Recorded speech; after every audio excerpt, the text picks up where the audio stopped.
Live from downtown Detroit, Local 4 News at 6 starts now. New at 6, she was seriously hurt getting her hair done at a Detroit business, and tonight the city is shutting the place down. We've learned a hairstylist was running a salon out of a clothing store on Detroit's west side. And she placed a hairspray can too close to a heater. It exploded, sending a 14-year-old girl to the hospital. Sean Lay, following this story, let's get back to him outside Children's Hospital. You broke this story, and now the city's launched an investigation, Sean. They have, after we asked some questions of the city about this. Tanisha Brown remains here at Children's Hospital. She's only 14. We found where she was badly injured, a mini salon, one chair in the very back of a clothing store up on 6 Mile. And the city says tonight they're shutting that place down. 14-year-old Tanisha Brown remains in Children's Hospital. She suffered face fractures and lost sight in one eye after a can of hairspray exploded in her face. The teen saw a young woman on Instagram showing off her hair work, and she booked an appointment. That stylist alerts customers that she is unlicensed and says it was her fault that she placed a container of highly flammable, got-to-be freezing spray near her hot curling iron heater. Something salon owners in this area say a licensed stylist would know not to put anything that flammable near something so hot. Tanisha's mom says the stylist didn't seem too concerned that her daughter was so badly injured. She was a bit nonchalant, had no concern. She says, "I'm so sorry. I'm only 23. I don't have a license." We searched up and down West McNichols looking for the salon where Tanisha was injured. We found it.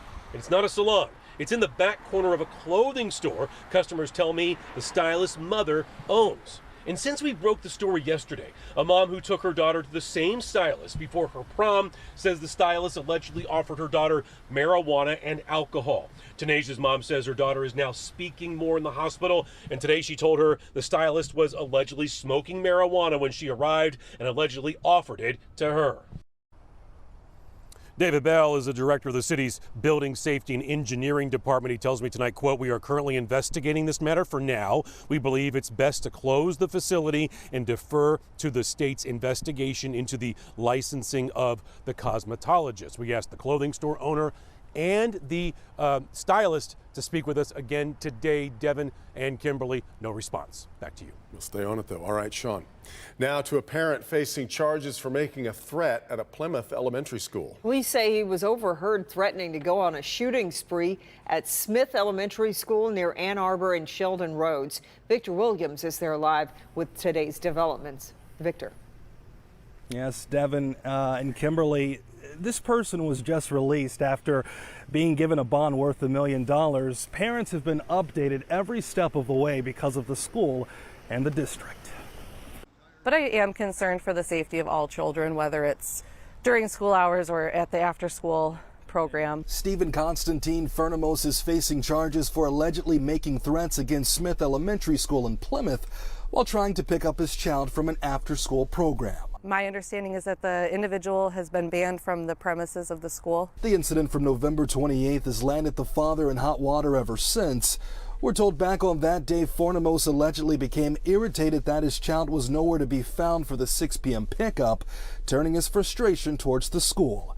It's alleged he said he was going to go on a shooting spree, killing everyone. As a coincidence, a parent nearby was on the phone with the district who heard everything while she was on speaker. And I also felt a little better about the situation hearing that it was an after-hours incident. So my child in particular was not at the school at the time. Furnamos was later arrested and arraigned on December the 16th, where he pleaded not guilty to the malicious use of a telephone and the intentional threat to commit an act of violence against a school. This also isn't Furnamos' first run-in with controversy. He has family assault and domestic violence cases from 2019 and 2021. As a result, the school is switching up security measures as detailed in this letter that was released to parents. All visitors must now identify themselves, and they're allowed entry one person at a time. I have complete faith in Smith Elementary School, keeping our children safe. I feel comfortable still sending my kids to the school. Now, parents can expect more of a police presence right here on campus here, but Furnamos is due back in court this upcoming Friday. Victor Williams, Local 4. We'll be following it. Victor, thank you. New clues tonight in the search for a missing 4-year-old little girl from Marysville in St. Clair County. This is 4-year-old Liliana Nardini and her father, Eric Nardini. Police say he does not have custody and is under a court order to return her to her mother. But they say he told Liliana's mother she would never see the little girl again. The two were last seen along I-75 near Toledo. Police now believe he is driving a 2003 silver Ford Taurus, like the one you see here in this photo. It has a license plate of EKT 6624. If you see them, call police immediately. Help me Hank alert on 2 things you may have in your home right now. A federal agency is considering a ban on gas stoves. And there's an urgent second recall of these Fisher-Price sleepers because more babies have died in them. Hank Winchester is live with what you need to know. And Hank, let's start with those stoves. Yeah, Kimberly, Devin, this will get people talking maybe as you're making dinner tonight. And we're not talking about electric stoves like this one. As you mentioned, it's gas stoves that investigators have an issue with. And the concern, they say, the possibility of indoor pollution. Take a look. Could your stove be a danger? The U.S. Consumer Product Safety Commission reportedly considering a ban on gas stoves. Why? Well, the federal agency concerned about indoor pollution linked to the stoves and says the stove's usage is associated with an increased risk of current asthma with children. Some argue a ban is extreme. They say improving ventilation is key. The CPSC also considering other options like setting standards on gas stove emissions. Southwest Airlines problems mounting. Federal officials say they're acting on thousands of complaints related to the Southwest Airlines holiday travel meltdown. That includes complaints that the airline isn't making good on its pledge to issue refunds. The Department of Transportation has sent every complaint directly to Southwest management, the agency giving the airline 60 days to respond. Southwest said it canceled more than 16,000 flights between December 21st and the end of the year. And new concerns about a big previous recall. Fisher-Price once again announcing the recall of its Rock and Play sleepers after approximately 100 infant deaths were linked to the flawed product. The original recall back in 2019 after 30 infant deaths were linked to the baby rocker due to a potential risk of the infants rolling from their back to their stomach or their side while unrestrained. The concern now, while many of these products pulled from store shelves, they may be sold on sites like Facebook Marketplace. And remember, you can stay up to date with all the latest recall information on the Help Me Hank page at clickondetroit.com. I'm Hank Winchester. Help Me Hank. Back to you. Okay, Hank, thank you. Now to a neighborhood crime alert from Dearborn Heights Police. They are asking for help in finding this man. They say he broke into 2 homes near Michigan and Gully last week in the middle of the day. One homeowner caught him with valuables and confronted him. Police say that man then assaulted that homeowner, ran off westbound towards Inkster. If you know who this is, contact police right away.